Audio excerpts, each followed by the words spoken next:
함께 예배하는 모든 분들 가운데 이 말씀의 축복이 함께 하시기를 주님의 이름으로 축원합니다.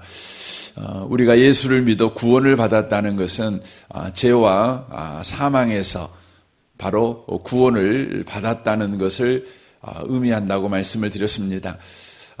바로 그것으로부터 저와 여러분을 해방시킨 것입니다. 애굽으로부터 이스라엘 민족을 해방하는 것과 똑같습니다. 건져내신 것이죠. 하지만 구원은 그것으로 끝나는 것이 아니라 무엇을 향하여 바로 허락된 구원이라고 하는 것이죠. 이스라엘 민족이 애굽에서 건져내심으로 구원이 완료된 것이 아니라 그들을 가나안 땅까지 데리고 가시는 것이 바로 구원의 궁극적인 목적이었다고 하는 것이죠. 저와 여러분을 구원하신 것도 마찬가지입니다. 죄와 사망에서 건져내신 것이 다가 아니라 저와 여러분을 향하여 하나님의 높은 뜻을 이루기 위하여 바로 그곳까지 데리고 가시는 것이 바로 궁극적인 구원의 바로 완성이다. 이렇게 말씀을 드릴 수 있다는 것이죠. 그것이 무엇입니까? 29절에서는 그 아들의 형상을 본받게 하기 위하여라고 되어 있습니다. 그 아들의 형상을 본받게 하기 위하여.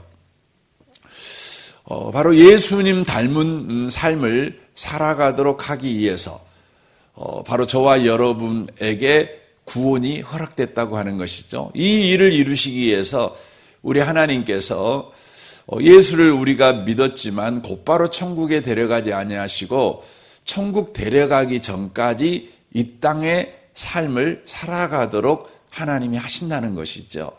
이스라엘 민족을 가나안 땅에 데리고 곧바로 가지 아니하시고 그들을 광야 40년 시간을 지내게 하신 것처럼 저와 여러분에게 광야 40년 같은 인생을 우리에게 허락했다는 것이죠. 그 광야 40년 동안 그들에게 하나님이 하신 일이 뭐냐면 고생시키고 쓴내나는 인생을 살게 만들고 그런 것이 아닙니다. 그것들을 우리 하나님이 허락하셨던 것은 궁극적으로 그들에게 고통을 주기 위함이 아니라 하나님께서 바로 가나안 땅에 들어갈 수 있는 준비된 사람이 되게 하시기 위해서 바로 그런 것을 하셨다는 것이죠. 그것의 궁극적인 내용을 신명기 8장에서는 그렇게 말하죠. 사람이 떡으로만 사는 것이 아니라 하나님의 입에서 나오는 모든 말씀으로 산다는 걸 알게 하시기 위해서 그렇다는 것이죠. 그러니까 예수를 믿어 구원을 받았다는 것은 이제 먹고 사는 문제가 해결되면 그것으로 만족하는 존재가 아니라는 것.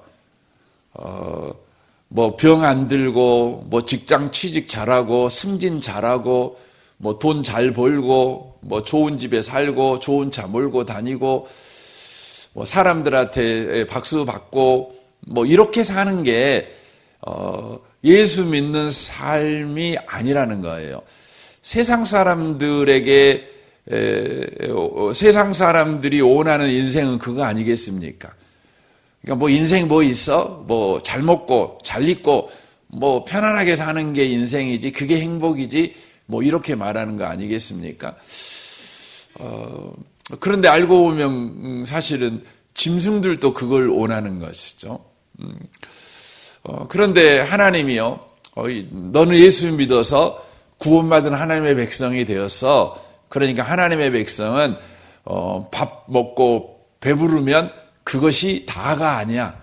그게 예수 믿는 사람의 인생이 아니야. 예수 믿는 사람의 인생은 하나님의 말씀으로만 만족해. 그 말을 하는 겁니다. 그러니까 하나님으로만 만족한다는 거예요. 하나님으로만. 여러분 그러지 않습니까? 사람이요, 그 수준이 점점 높아지면은요, 더 수준 높은 사람들하고 같이 교제하고 싶어 합니다. 여러분 스스로가 내가 저 모임은 다시는 안 간다. 언제입니까? 여러분이 그 모임 갔더니 너무 수준이 떨어지는 거예요. 만나갖고 하는 말들을 들어보면 옛날에는 재밌었거든요. 하고 막 술 한 잔씩 먹으면서 막 이렇게 이야기하고 막 그러면 재밌잖아요. 그리고 막 누구 뒷담하고 막 이렇게 하고 막 누구 죽일 놈 살렴 하면서 막 이야기하면 정말 재밌잖아요. 근데 예수 믿고 살다 보니까 그런 모임이요. 재미없어요. 재미없어요. 물론 우리도 한 번씩 가갖고 막 하고 오지만 하고 보면요. 뭔지 찝찝해요. 이건 아닌 것 같아. 아유, 내가 이렇게 살면 안 되지. 이런 생각이 들어요. 여러분, 신앙생활을 여러분과 제가 정상적으로 바르게 하면요. 점점점 우리는요. 더 높은 수준을 지향하게 돼 있습니다.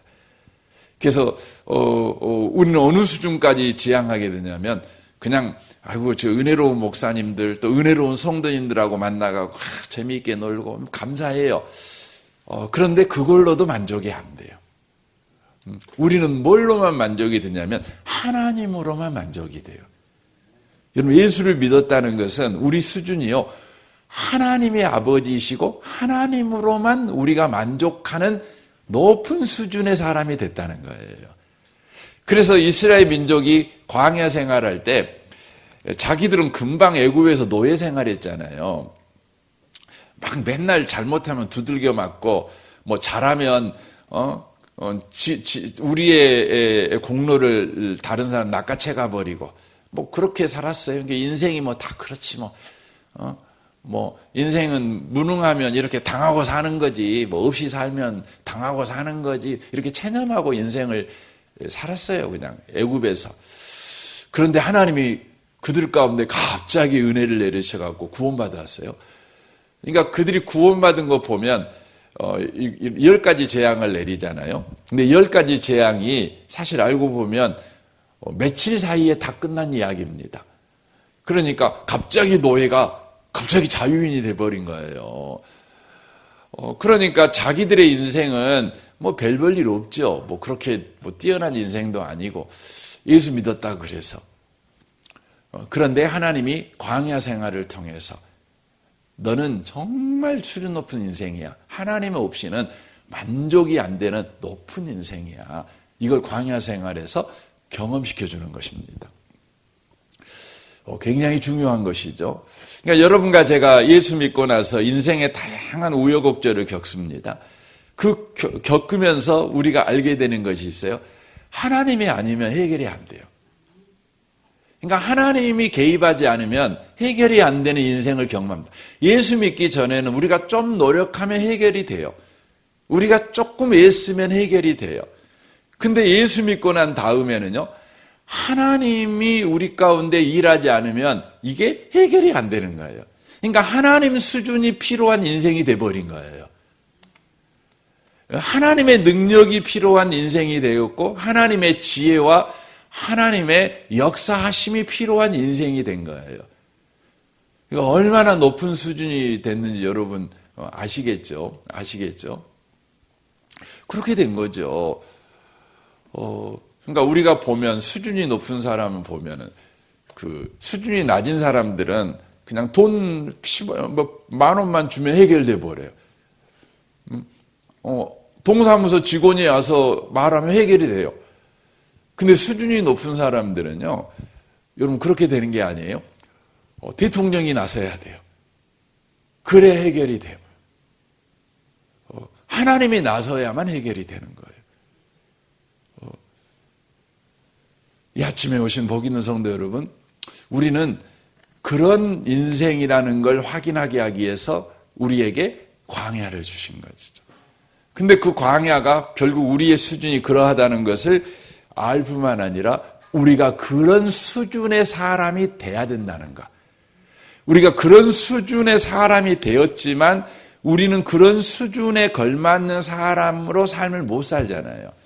그렇잖아요. 우리가 어머니가 됐지만 어머니답게 안 살잖아요. 못 살잖아요. 그러니까 늘 후회되죠. 그래서 자식들한테 우리 부모님들이 제일 많이 갖고 있는 감정이 뭐예요? 미안한 감정이잖아요. 항상 미안해요. 엄마가 엄마 노릇 못하고 아빠가 아빠답지 못하고 우리는 분명히 아빠잖아요. 우리는 분명히 엄마잖아요. 우리는 분명히 남편이고 우리는 분명히 아내잖아요. 그 신분을 우리가 가졌어요. 그렇지만 거기에 합당하게 우리가 못 살아요. 그래서 항상 미안해요. 그래서 남편 되신 분들은 아내한테 제일 많이 하는 말이 뭐예요? 맨날 미안하다고 그래요. 미안하다고. 그냥 아내가 인상만 써도 미안하다고. 뭐 잘못한 건 뭔지도 모르고 무조건 미안하다고. 일단 그러지요. 미안하다고 그럼. 우리가 예수 믿고 나서 하나님 앞에 제일 많이 하는 이야기가 뭐예요? 하나님 죄송해요. 미안해요. 잘못했어요. 맨날 이야기하잖아요. 제일 많이 합니다. 하나님 앞에. 왜냐하면 우리가 그리스도인이지만 그리스도인의 그 수준에 걸맞는 삶을 못 사니까요. 그러면 우리 하나님께서요. 그래, 네가 미안한 짓 오늘 또 했구나. 내가 봐줄게. 그리고 나를 내버려 두시는 게 아니에요. 하나님은요. 봐주시기는 하셔요. 그런데 내버려 두지는 않아요. 어떻게 해요? 네가 그리스도인답게 못 살았어? 그래, 내가 봐줄게. 성경에서는 그 표현을 뭐라고 쓰냐면 오래 참아줄게. 그래, 그렇게 해요. 오래 참아주신다. 그래요. 오래 참아주시는데 대신 내버려 두지 아니하시고 내가 그 신분에 걸맞는 삶을 살아가도록 우리 가운데 일하셔요. 오늘 본문 31절이요. 그 말씀을 하는 거예요. 보세요. 그런즉 이 일에 대하여 우리가 무슨 말하리요? 만일 하나님이 우리를 이해하시면 누가 대적하리요? 자기 아들을 아끼지 아니하시고 우리 모든 사람을 위하여 내주신 이가 어찌 그 아들과 함께 모든 것을 우리에게 주시지 아니하시겠느냐라고 말씀하십니다. 우리가 그리스도인답게 못 살았을 때, 그러니까 우리가 분명히 하나님의 아들이신 예수를 믿어 그 예수가 우리 안에 거하시는 삶을 우리가 살아가고 있음에도 불구하고, 아니 우리는 이제 예수 생명을 가진 자로서 인생을 살아감에도 불구하고 예수를 닮은 인생을 살아내지를 못하는 것이죠. 우리가 우리 자신을 볼 때 늘 회개밖에 할 것이 없고 늘 후회밖에 할 것이 없고 늘 자책하는 것이 다인 인생을 살아가고 있는 것이죠. 나는 예수 믿으면서 왜 그냥 못 살까? 왜 나는 이렇게 집사님이 돼갖고도 권사님이 돼갖고도 장로님이 돼가지고도 목사님이 돼갖고도 이렇게밖에 못 살까? 막 이렇게 후회밖에 안 합니다. 그런데 주님이 뭐 하시는 겁니까? 우리를요 후회밖에 없는 인생으로 우리 인생이 끝나지 않도록 우리 인생 가운데 하나님이 목적하신 일을 이루고 계신다는 거예요. 이루고 계신다는 거죠. 마침내 우리가 하나님이 목적하신 하나님의 아들의 형상을 본받은 자, 바로 영화롭게 되는 자가 되게 하시겠다는 것입니다. 우리는 그 부분에서 질문을 하게 되는 거죠. 하나님 정말 그럴 수 있으신가요? 질문합니다. 왜 질문할 수밖에 없냐면 우리가 신앙생활을 한 지가 10년이 넘었고 20년이 넘었고 40년이 되고 막 이래도 아직 안 바뀐 게 너무 많잖아요. 우리도 애를 썼잖아요. 우리도 노력했지 않습니까? 막 기도하고 철야도 해보고 금식도 해보고 성경도 몇 독씩 해보고 성경 공부도 해보고 순종하려고 애써보고 했는데도 우리가 우리 자신을 알잖아요. 아직 그렇게 온전하게 못 사는 것이죠. 그러므로 우리는 하나님이 그래도 나를 바꾸시겠다고요? 30년 돼도 안 되는 걸 바꾸시겠다고요? 이렇게 질문하는 거죠. 그때 주님이 말씀합니다. 그래, 내가 너 바꿀 거야. 보장이 있나요? 바꾸신다는 확실한 증거가 있나요? 우리가 질문하죠. 증거 있다. 뭡니까? 네가 죄인 되었을 때, 네가 하나님을 알지 못하고 하나님과 온수짓 할 때 내가 너를 구원하려고 내 아들을 십자가에 못 박아 죽인 거야. 십자가에 내 아들을 내어주신 거야. 그래갖고 너를 구원했어. 그러니까 죽은 자를 내가 살리기 위해서 내 아들을 십자가에 못 박아 죽였다면 살린 자를 변화시키는 거 그거 못하겠냐. 지금 이야기를 하는 거예요. 여러분 생각해 보세요. 죽은 사람을 살리는 게 쉽습니까? 산 사람을 바꾸는 게 쉽습니까? 여러분 죽은 사람을 살리는 게 어려워요, 더. 근데 그 일을 예수님 가지고 했어요.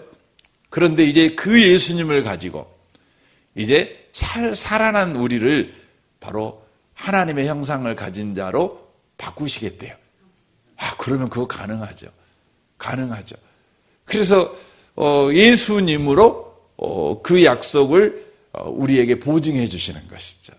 그래서 여러분과 제가 이제 여러분 집에 살잖아요. 여러분 집에 사는데 여러분 이 집이 여러분 집인지 어떻게 압니까? 여러분이 그 집에 살고 있으니까 여러분 집입니까? 그렇지는 않죠. 뭐 전셋집에 살아도 그 집에 사는 거 아닙니까? 앞에다 문패 붙였는다고 여러분 집입니까? 뭐 월세집에 살아도 문패 붙일 수 있는 건 아닙니까? 그렇죠. 밥에 먹으니까 여러분 집입니까? 아닙니다. 여러분 집이라는 분명한 증거는 뭐냐면 집문서죠. 집문서. 그러잖아요. 집문서. 그래서 여러분 집문서는요. 주인이라고 하는 사람들이 찾아와서 이거 내 집입니다. 당신이 산다고 당신 집인지 알아? 내 집이야. 이렇게 주장을 할 때 여러분과 제가 다툼을 할 필요가 없어요. 그것 때문에 속 썩일 필요가 없죠. 맨날 하고 내 집이다고 막아갖고 깽판 놓는 사람이 있으면 여러분 그거 얼마나 머리 아픕니까? 피곤합니까? 힘듭니까? 나가라고 막 와서 막 하고 아침마다 와서 문 두들기고 막 그러면 얼마나 힘듭니까? 근데 그런 사람을 무찌르는 단 하나의 방법이 뭐예요? 여러분 그 집문서 내놓는 거예요. 집문서. 경찰에 신고해갖고 경찰이 찾아오면 집문서 보여주는 거. 이거 내 집이라고 확실하다고. 그럼 저 사람은 지금 불법 행위를 하고 있다고. 그렇죠? 여러분과 제가 그렇습니다. 우리의 삶에 끊임없이 많은 일들이 찾아와요.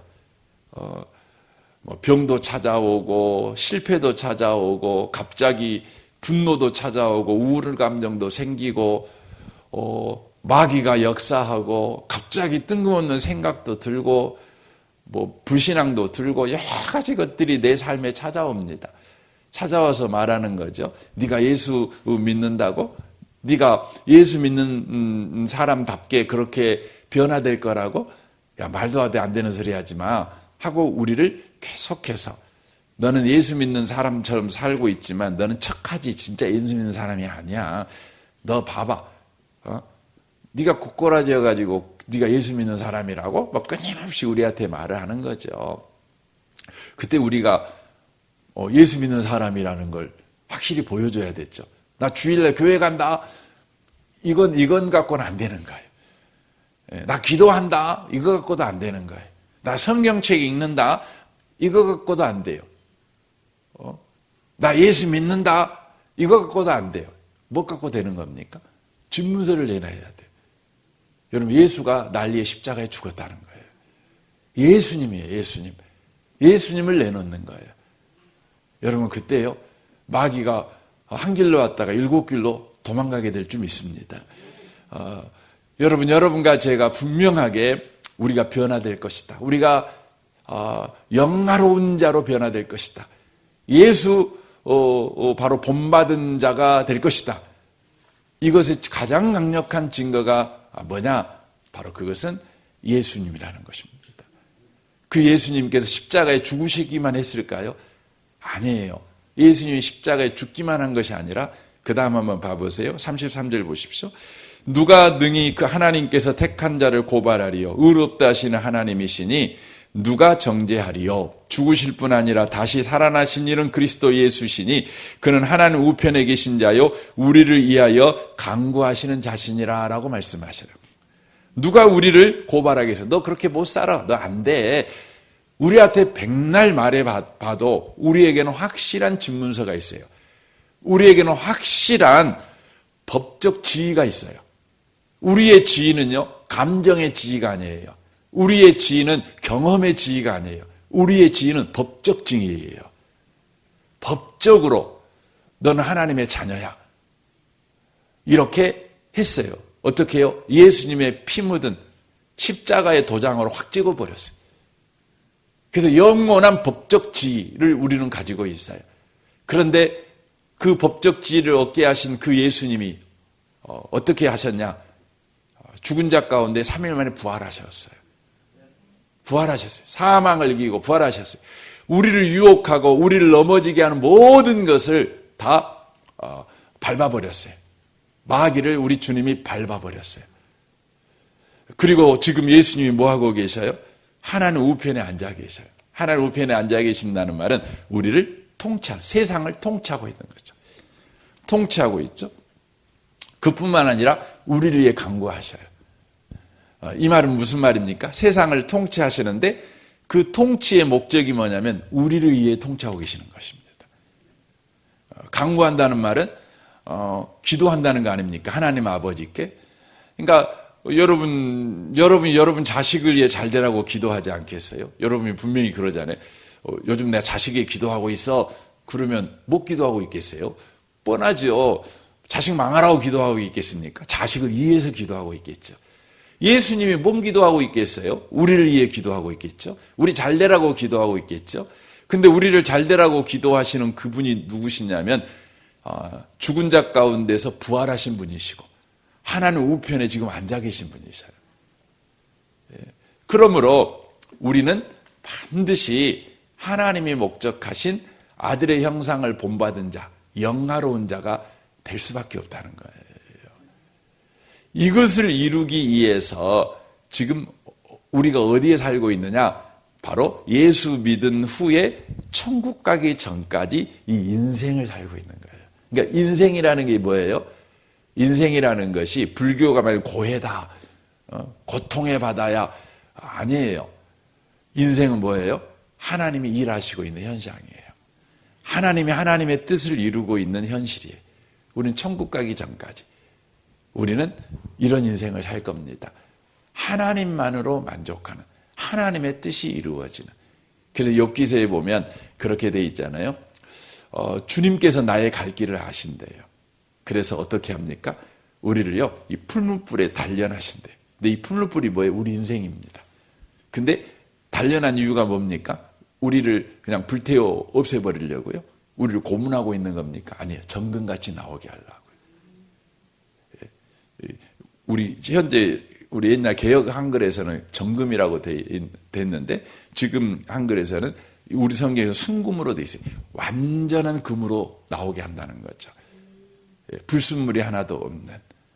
이 아침에 오신 복 있는 성도 여러분, 오늘 하루도 주님이 함께하는 하루로 오늘 살게 될 것입니다. 부활하시고 하늘에 앉으신 우리 예수께서 우리를 위해서 일하시는 하루, 놀라운 하루죠. 이 하루를 오늘도 산다는 이 감격, 이 기쁨을 가지고 오늘을 살아내시는 모든 분들이 다 되시기를 주님의 이름으로 축원합니다. 아멘. 우리 같이 기도하겠습니다.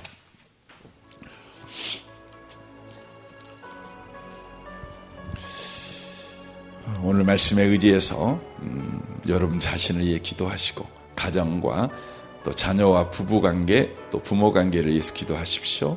또 성도들을 위해서도 기도해 주십시오. 오늘 수요일입니다. 수요 예배를 위해서 여러분 기도해 주십시오. 미래 세대 우리 청소년들, 우리 중고등학생들을 위해 기도해 주십시오. 세워진 우리 윤상여 전사님 성령 충만, 말씀 충만, 은혜 충만하도록 이 시대의 청소년들을 주님께로 인도하는 요셉을 세우고 다니엘을 세우고 이런 다윗을 세우는 그런 놀라운 복음 전도자가 되게 해주십시오. 우리 청소년들 한 명 한 명 은혜 주십시오. 우리 미래세대 겨울 캠프, 내일 우리 아동부가 캠프 가고 다음 주에는 우리 중고등부 겨울 캠프가 있는데 이를 위해 기도해 주십시오. 정선마을 마을장 되는 장로님과 순장 순원을 위해서 기도해 주십시오. 이 나라와 이 민족과 북한과 열방을 위해, 선교사님을 위해서, 또 농어촌 교회를 위해, 도시 개척교회를 위해서도 기도해 주십시오. 우리 좋으신 주님께 이 아침에 통성으로 구하겠습니다. 기도하겠습니다.